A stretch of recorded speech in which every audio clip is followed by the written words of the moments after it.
না হয় মা, একটা আবার ছেলে দিল, তাও আবার হাবা গোবা ছেলে। ছেলেকে আমি 5টা লোকের সামনে নিয়ে যেতে পারি না। এই এই তোর এই জমির দোষ।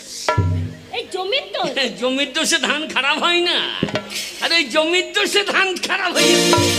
জমিতে ঠিক মতন ফসল হলে শোনো, জিনিস দিতে হবে, তবে তো ফসলটা ভালো হবে। কেন আমার সার ভালো দিতে হবে, হ্যাঁ। নাঙ্গল ভালো দিতে হবে, হ্যাঁ। তবে তো ফসলটা দেখার মতন হবে। না মানে জমির আবার দোষ হয় নাকি? এই সার ভালো ফসল ভালো হইতো ভোলা, কই একটাও ফসল ফলাইতে পারলো না।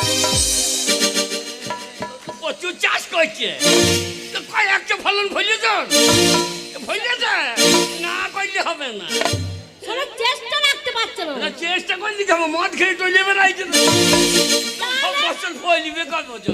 শোনো, ওই জন্য ওর জমিতে ফসল ভালো হচ্ছে না। না মানে তুমি তো ওর মতন, তুমিও তো একটা ছেলে, আমার ছেলে হচ্ছে